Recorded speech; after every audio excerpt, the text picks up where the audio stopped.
thumma rufi'a ilal hadratil 'aliyyah. Kemudian Nabi dinaikkan ke hadirat keagungan, allati hasara fiha al-liqa wal munajat wal ru'yah, di mana ketika Nabi dinaikkan ke hadirat keagungan, maka terjadilah di situ al-liqa, pertemuan, wal munajat, Nabi munajat, wal ru'yah, Nabi melihat. Maqamil mukafahah, di maqam tersingkapnya tirai, ay kashfil ghita'i an Rasulillah, tersingkapnya tirai penghalang dari Rasulullah sallallahu alaihi wasallam, alladzi qarrabahu Allah fi, yang mana Allah mendekatkan Nabi di tempat itu. Ai bidzalika qurban ma'nawiyan, artinya di tempat itu Allah mendekat, cuman mendekatnya qurban ma'nawiyan, dekat secara maknawi. Wa adna ay ajaballahu du'aahu wa a'tahu suflahu, artinya Allah mengijabah doa Nabi, Allah memberikan permintaan Nabi. Wa amata ay azhaballahu lahu sallallahu alaihi wasallam hujubal anwaril jalaliyah, dan Allah menghilangkan terhadap diri Nabi hijab-hijab, dinding-dinding cahaya keagungan. Wa araf, dan Allah memperlihatkan Nabi bi aina ra'sihi min hadratir rububiyyati ma araf, dengan dua mata Nabi, dua mata kepala Nabi dari hadirat ketuhanan, apa yang Allah perlihatkan kepada Nabi. Ay artinya Allah Ta'ala zatahu iyanan biquwwah, artinya Allah memperlihatkan kepada Nabi zatnya dengan mata kepala Nabi, biquwwah, dengan upaya kekuatan dari Allah, awda'ahallahu fiha, yang mana Allah masukkan kekuatan itu pada mata Nabi, min ghairi irtisamin wa ittisali syu'ain, dari tanpa gambaran, wa ittisali syu'ain, dan tanpa keterhubungan dengan cahaya, wa min ghairi muwajahah, dan dari tanpa berarah, listiharati hadhil umuri fi haqqihi ta'ala, karena kemustahilan perkara itu pada hak Allah Ta'ala. Bal bi ru'yatin taliqu bi janibihil aqdas, akan tetapi penglihatan Nabi yang layak, yang patut di sisi Allah yang Maha Kudus, Maha Suci.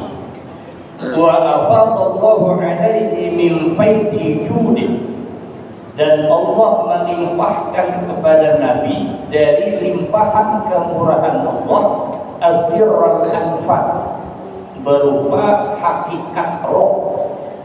Wa hasala lahu bidzalika kamalul unsi, dan ketika itu hasillah bagi Nabi kasih yang sempurna.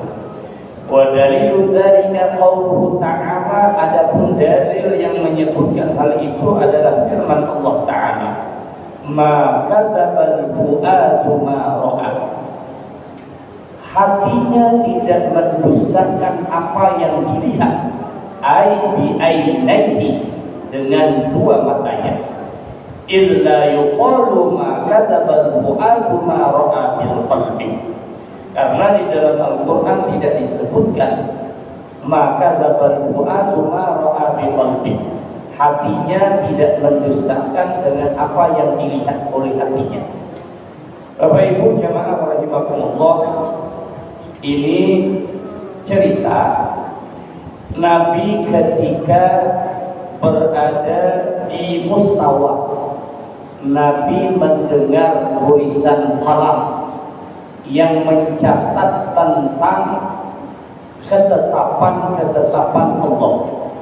Kemudian Nabi dinaikkan lagi, naik ke hadirat keagungan. Disitulah Nabi berjumpa dengan Allah, Nabi munajat, Nabi melihat. Di mana?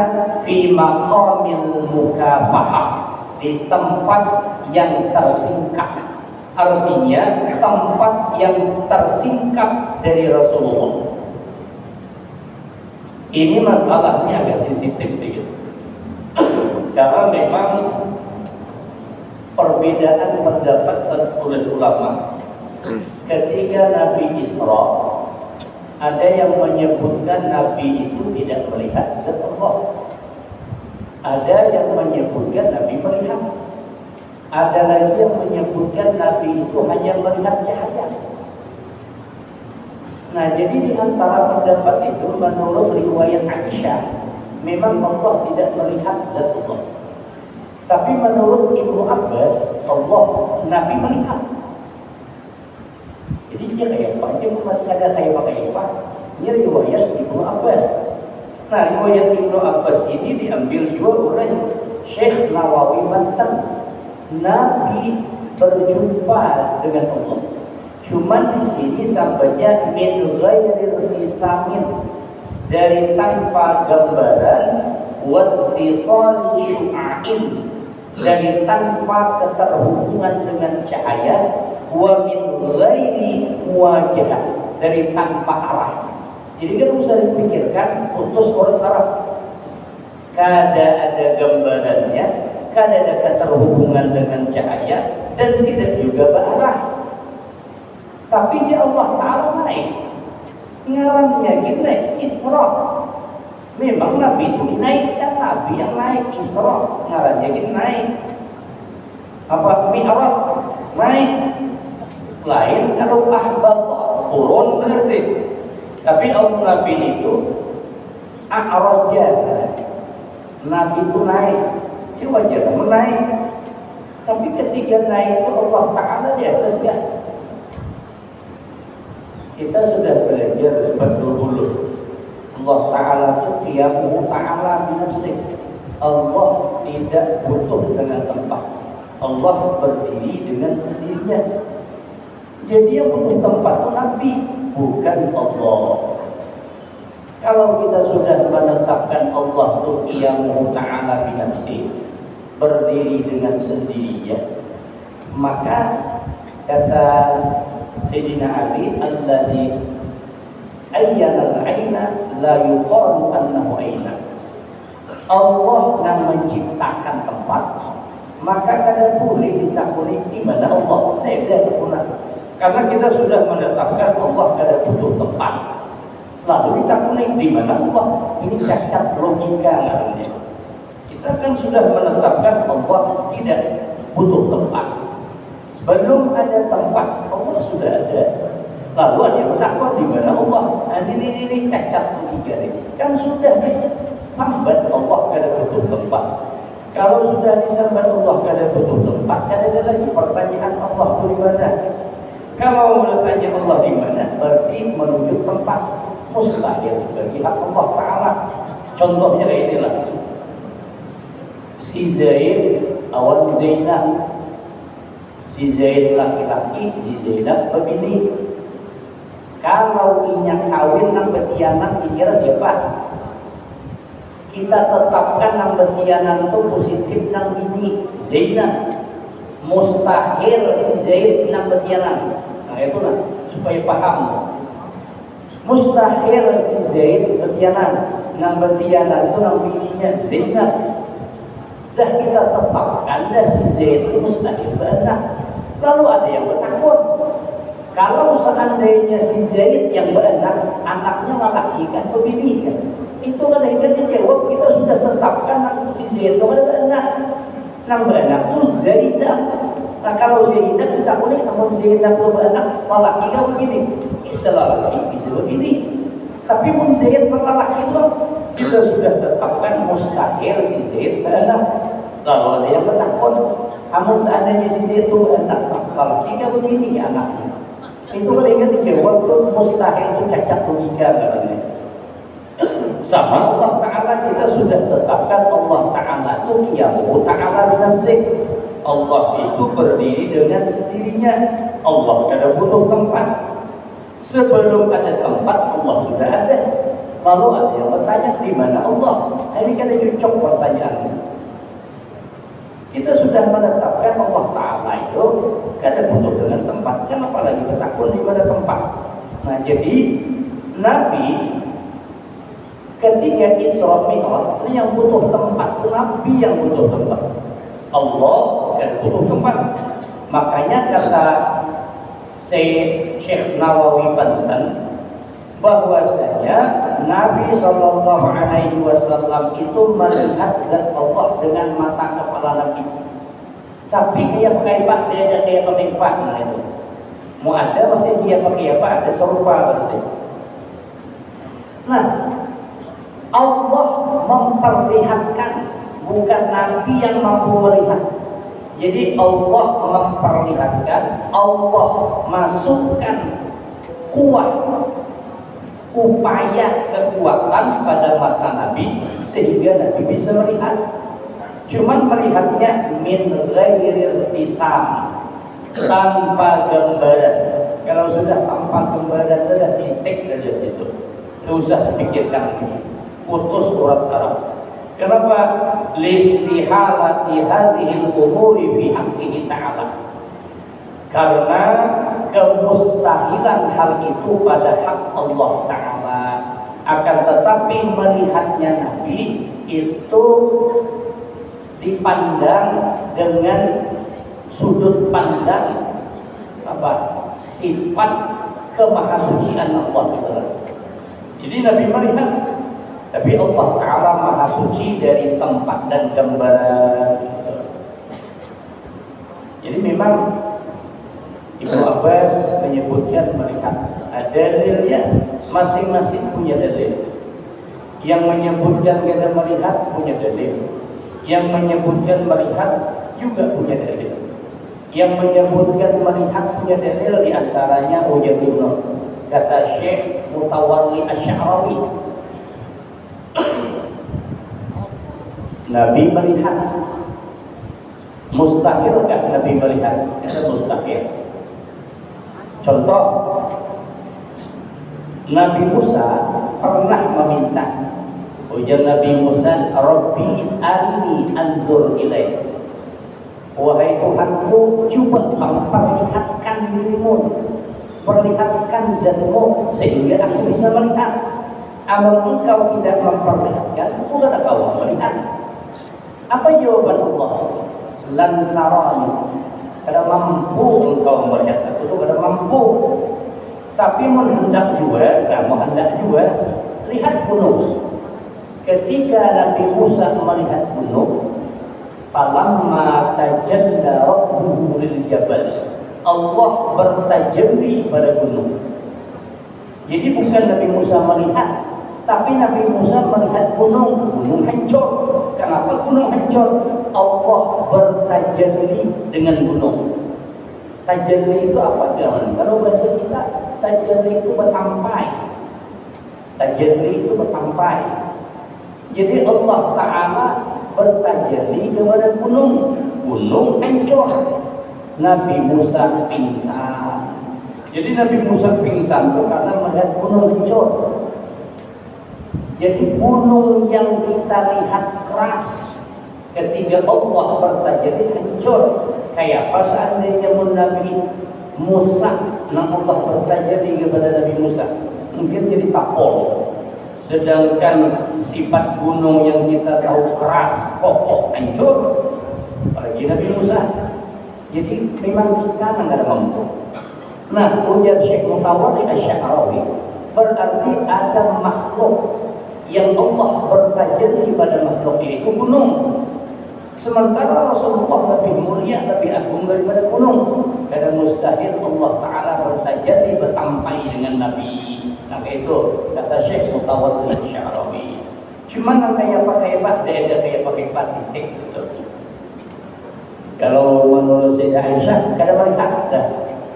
Ada ulama lain menyebutkan cuma melihat cahaya itu. Jadi masalah ini. Jadi ketika Nabi Isra, Nabi melihat. Kemudian yang membutuhkan tempat Nabi bukan Allah, karena Allah kada butuh pada tempat. Nah, dalilnya pula Nabi melihat dalam Al-Quran surah An-Najm disebutkan ma kadzabal fuadu ma ra'at aybi ainai, hatinya tidak mendustakan apa yang dilihat oleh matanya. Artinya apa yang dilihat matanya itulah yang diyakini oleh hatinya. Apa yang dilihat matanya hatinya kada mendustakan. Di dalam Al-Quran tidak dikatakan hatinya tidak mendustakan apa yang dilihat oleh hatinya itu tidak. Tapi hatinya tidak mendustakan apa yang dilihat oleh dua matanya. Artinya fal makna ma'taqada qalbu Muhammadin khilafa ma ra'a bi basarihi. Artinya apa yang diiktikadkan di dalam hati Nabi kita Nabi Muhammad SAW itu tidak bertentangan dengan apa yang dia lihat dengan pandangan matanya. Wa huwa musyahidun rabbahu ta'ala bi fu'adih bi ja'li basarihi fi. Artinya Allah, artinya musyahadah, penyaksian, penglihatan kepada Rabb-Nya dengan hatinya. Allah jadikan penglihatan itu ada pada matanya. Au musyahidatu bi basarihi bi ja'li fu'adihi fihi. Atau musyahadah, penyaksian, penglihatannya Nabi kepada Rabb-Nya dengan matanya. Allah jadikan penglihatan mata itu dengan hatinya.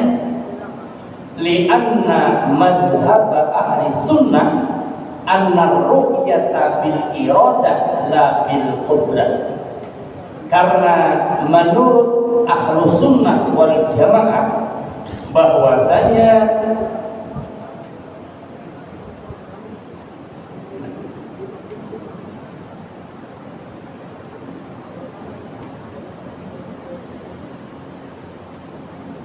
anna ru'yata bil iradah la bil qudrah. Menurut ahlu sunnah wal jamaah bahwasanya penglihatan Nabi itu bil iradah, dengan kehendak Allah, la bil qudrah, bukan dengan kemampuan Nabi. Jadi Nabi melihat zat Allah ketika Isra itu bukan dengan kemampuan Nabi, tapi dengan kehendak Allah. Ya Allah yang kehendak, bukan dengan kemampuan Nabi. Kada fi syarhi syifah, seperti inilah kata Syekh Nawawi Banten yang termaktub, tercatat, diterangkan di dalam kitab Syarah Asy-Syifah. Ada kitab juga, kitab masalah sejarah Nabi. Di sana menceritakan tentang peristiwa Isra Mi'raj Nabi juga, dan di sana disebutkan juga oleh Qadhiyah, pengarang kitab Asy-Syifah, bahwa Nabi melihat itu bukan dengan kemampuan Nabi, tapi dengan kehendak Allah. Kalau dengan kehendak Allah, berarti selesai itu perkara. Wa basatahu sallallahu alaihi wasallam bisaqal idlan fil majal dzatiyah, dan Allah hamparkan kepada Nabi permadani izlan fi majal dzatiyah, pada majal dzatiyah. Artinya annallaha ta'ala azala anhu sallallahu alaihi wasallam al-haya wal khawfa. Artinya Allah menghilangkan kepada diri Nabi rasa malu dan rasa takut. Wa azina lahu fit takallum bi tilkal hadratil qudsiyah. Allah mengizinkan kepada Nabi untuk bercakap, berpandir di hadirat keagungan Allah. Wa huwa al-muradu bima arwiya an Wahb bin Munabbih.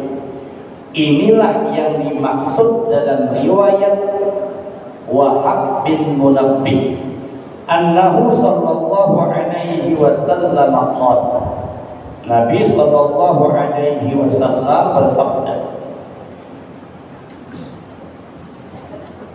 qala Allah ta'ala, Nabi bercerita, qala Allah ta'ala, Allah berfirman, sal ya Muhammad, mintalah wahai Muhammad. Faqultu ma as'alu, aku jawab ya Nabi, apa yang kau minta? Ya Rabb, wahai Tuhanku. Faqala, Allah berfirman, sal ma syi'na minna nu'tihi lak. Mintalah pada kami apa yang engkau inginkan, niscaya akan kami berikan bagimu. Faqultu, aku menjawab ya Nabi, innaka takhadta Ibrahim khalila, engkau jadikan Nabi Ibrahim itu sebagai kekasih. Wa kallamta Musa taklima, engkau berkata-kata dengan Nabi Musa. Wastafaita Nuhan, engkau pilih Nabi Nuh.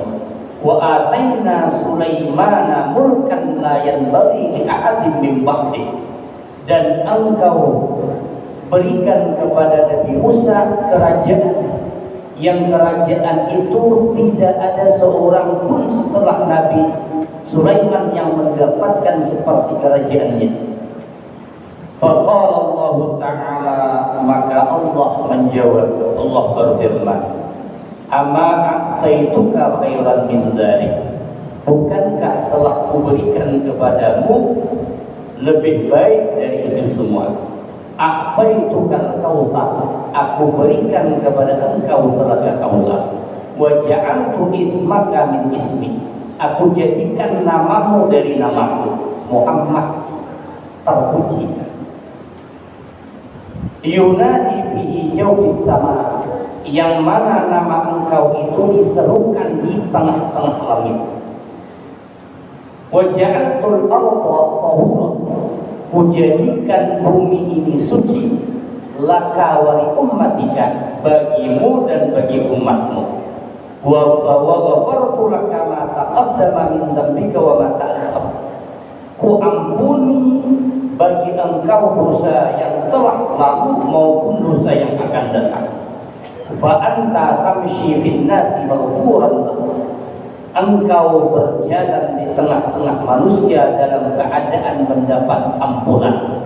Walam asna'u dzalika li ahadin qabla, aku tidak pernah memperbuat hal itu kepada seseorang pun sebelum engkau. Wa ja'altu quluba ummatika masahifan, dan aku jadikan hati-hatinya umat engkau adalah lembaran suhuf. Wa qabattu laka syafa'at, dan aku simpan syafaat engkau. Wa lam akhfaha li nabiyyin ghairak, aku tidak menyimpan syafaat itu kepada nabi selain engkau. Jadi ini tentang riwayat Wahab bin Munabbih menceritakan tentang Nabi itu takallum, berkata-kata dengan Allah Ta'ala ketika Isra Mi'raj. Jadi ketika Mi'raj bertamu berpandir gitu. Kayak apa ya? Jangan takuni kayak apa. Kita sudah tetapkan tadi. Allah Ta'ala tidak butuh tempat. Kalau Allah Ta'ala tidak butuh tempat, jangan dikatakan gimana. Itu tidak ada pertanyaan itu. Atau Allah Ta'ala itu kita sudah tetapkan tidak serupa dengan sesuatu apapun. Maka jangan ada lagi pertanyaan kayak apa atau ada lagi. Nah, jadi Allah Ta'ala berbicara langsung kepada Nabi ketika peristiwa Isra Mi'raj, terutama ketika Nabi di Mi'rajkan. Jadi artinya ketika Nabi bertemu kehadirat Allah yang Maha Suci, Allah hilangkan pada diri Nabi rasa malu. Allah hilangkan kepada diri Nabi rasa takut. Istilahnya kita sekarang lah umpama tiba-tiba kita bertamu dengan tokoh, seorang tokoh lah. Anggaplah koyek ini bertamu siapa kira? Tiba-tiba bertamu berhadapan dengan presiden umpama. Itu kan asa kaku itu, bukan dia gitu. Apa yang hendak disambat nih? Apa yang hendak dipanggilkan? Atau kita bertemu dengan ulama besar lah umpama. Tiba-tiba di hadapan kita ada ulama besar yang kita tahu. Itu kan kalau itu anak berpanding asa sekan, asa takutan, asa salah itu. Jadi perasaan-perasaan itu ketika Nabi bertemu kehadiran Allah, Allah hilangkan perasaan itu semua. Maka Nabi pun bebas bertakallum berpandil. Nah inilah yang dimaksud dalam riwayat Wahab bin Munabbih, di mana Nabi menceritakan tentang pertemuan Nabi kepada Allah. Ujar Nabi, Allah berfirman kepadaku, wahai Muhammad, minta awan aku. Menjawab Nabi, apa gerangan aku minta? Dijawab oleh Allah, minta aja apa yang kau hendak, kau akan diberi. Maka ujar Nabi sebelum meminta, ya Nabi, wahai Tuhanku, engkau jadikan Nabi Ibrahim sebagai kekasih. Engkau berbicara langsung dengan Nabi Musa. Engkau pilih Nabi Nuh di antara nabi-nabi lainnya. Engkau berikan kepada Nabi Sulaiman kerajaan, yang mana kerajaan itu tidak pernah engkau berikan lagi kepada sesiapapun setelahnya.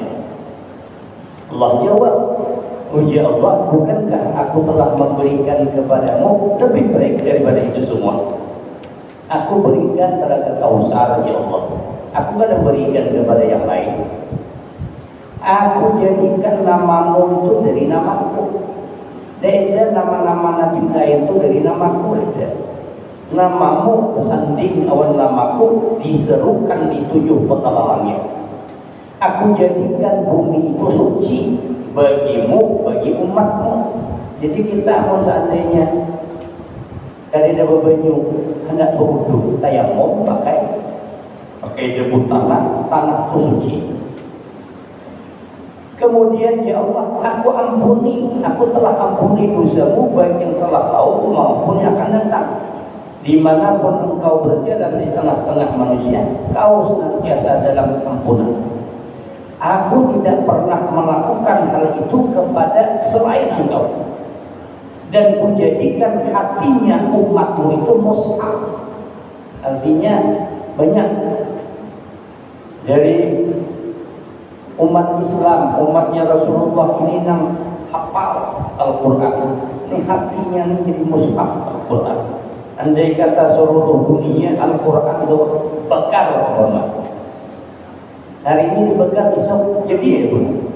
Kenapa? Ini sudah tertanam di dalam hati para penghafal. Tapi juga kitab yang lain bekal kan? Mau sampai kiamat kita ketemu lagi ya. Tapi kalau Al-Quran sunnah seduniaan bapak dibekal mushaf. Malam ini dibekal isok aja ya ulang. Muncul lah. Kenapa? Nih, hatinya umat Nabi itu mushaf. Kemudian ujar Allah Ta'ala kepada Nabi, aku simpan syafaatmu, yang mana syafaat engkau itu kelak untuk memberi syafaat kepada umatmu pada hari kiamat. Di mana syafaat umat nabi-nabi terdahulu tidak ada disimpan. Memang sesuai dengan hadis Nabi, Ujar Nabi, likulli nabiyyin da'watun mustajabah. Semua para nabi itu ada punya doa mustajab. Arti doa mustajab itu maksudnya itu doa inti. Kalau bahasa kita senjata pemungkas itu. Likulli nabiyyin da'watun mustajabah. Fa uridu an akhtabi'a da'wati syafa'atan li ummati yaumil qiyamah. Doa mustajab itu ya Nabi aku simpan. Karena aku gunakan di hari kiamat untuk memberi syafaat umatku. Mau nabi-nabi terdahulu dan di dunia pakainya. Contoh Nabi Musa ketika dikepung oleh Fir'aun, dikepung pas buntu jalan lautan, mundur mati, maju pun tenggelam. Kemudian lautan terbentuk. Itu kan Nabi Musa berdoa kepada Allah Ta'ala, maka Allah suruh pukul tongkatnya ke lautan terbentuk. Jadi doa mustajab Nabi Musa dan pakai dari dunia. Nabi kita belum. Memang disimpan oleh Nabi kita karena akan di akhirat untuk memberi syafaat umat. Semua para nabi, ujar Allah, semuanya sudah digunakannya di dunia. Sementara engkau disimpan di akhirat, karena akan digunakan untuk memberi syafaat bagi umat. Nah ini pertemuan Nabi kita dengan Allah Subhanahu wa Ta'ala yang Maha Suci dari segala tempat, arah dan rumah. Wallahu a'lam bishawab. Insyaallah dalam pertemuan selanjutnya kita lanjutkan, mudah-mudahan ada manfaatnya. Ala hadis ini yang wali kuliah insyaallah fi rahmatil nabi al-Fatihah. A'udzu billahi minasyaitonir rajim. Bismillahirrahmanirrahim. Alhamdulillahirabbil alamin arrahmanir rahim maliki yaumiddin. Iyyaka na'budu wa iyyaka nasta'in ihdinas siratal mustaqim siratal ladzina an'amta 'alaihim ghairil maghdubi 'alaihim waladdallin. Bismillahirrahmanirrahim. Alhamdulillahirabbil alamin wassalatu wassalamu ala asyrafil anbiya'i wal mursalin sayyidina wa maulana Muhammadin wa ala alihi wa ashabihi ajma'in. Allahumma anfa'na bima 'allamtana wa 'allimna bima yanfa'una wa zidna 'ilman nafi'an wa fahman wa hifdhan wa hidayatan wa tawfiqan. Allahumma akhrijna min dhulumatil wahmi wa akrimna bi nuril fahm. Allahumma faqihna fid din wa 'allimna at-ta'wil. Rabbana atina fid dunya hasanah wa fil akhirati hasanah wa qina adzaban nar. Sallallahu alaihi sayyidina Muhammad wa ala alihi wa sahbihi wasallam. Walhamdulillahi rabbil alamin. Assalamualaikum warahmatullahi wabarakatuh.